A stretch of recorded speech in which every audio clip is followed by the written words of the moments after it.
Hi, I'm Stephen Orr. Today we're going to talk about one of the most basic parts of gardening, but also one of the ones that people find the most confusing because it's mulch.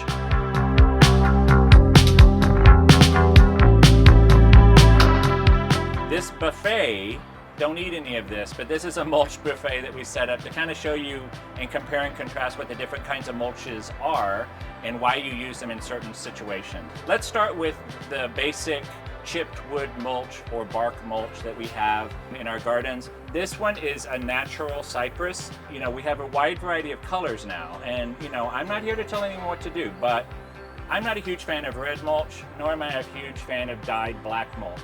The thing with these dyed mulches is there's different kinds of wood that are all dyed so that they look the same, and when you want that look, that's fine. But my opinion of mulch is it should not call attention to itself. It should actually be very natural looking. So some people kind of gravitate towards the red or the black mulch, but to me it's hard to fit into a garden in a way that doesn't just scream, hey, here's my mulch. So what I like to go for is more natural look. The shredded cypress is really great because it's smaller. These larger cedar chips, one of the problems I have with these is each one of these becomes like a little boat in the rain. So sometimes these things will just head right into the sidewalk or into the gutter and be washed away. So you're kind of throwing your money away sometimes there. So be careful when you're working with really large chipped mulch because it gets has a lot of flotation to it. So the shredded cedar is good. Also other natural approaches that are good is just composted leaves. This has grass in it. You have to be careful about having too much grass in your mulch.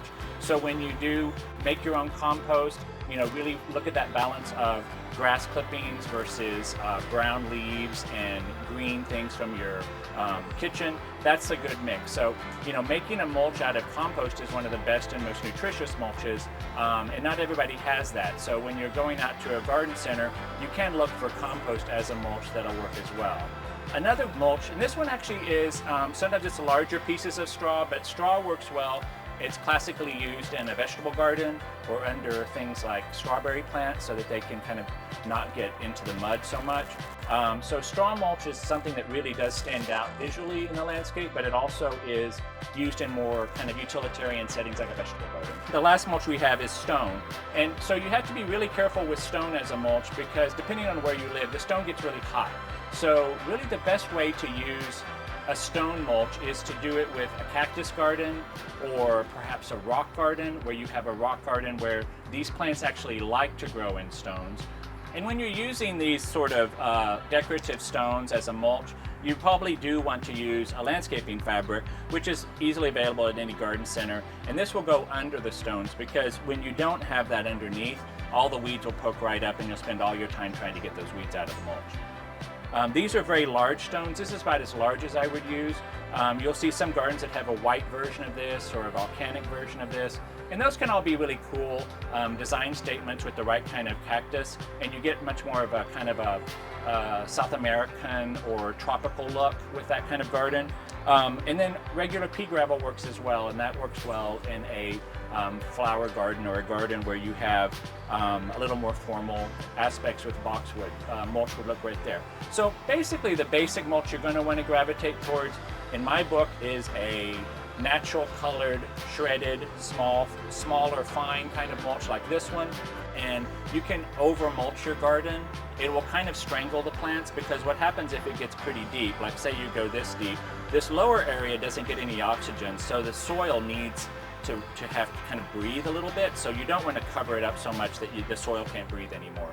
And sometimes you'll see a garden where someone has over mulched and the plants are just kind of like, they're trying to like catch a breath, but they can't because they're being smothered by too much mulch. What I do is like once a year, usually in the spring, I take a look at my garden beds and I see where mulch needs to be reapplied. As I said before, sometimes these things will float away. So depending on where the situation is, whether it's a flat area or a bit of a slope, you need to take a look and make sure that you have a good coverage.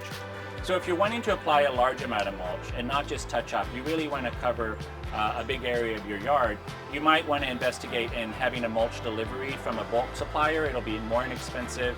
It'll be easier for you in many ways because you won't be having to haul all those bags one at a time to and from the store. And one of the main reasons you use mulch is to conserve moisture, especially in the summertime. Mulch helps the soil stay moist. It helps it not dry out. It also helps the surface of the soil not get hard and stay much more pliable when you're trying to plant or use to work in your yard.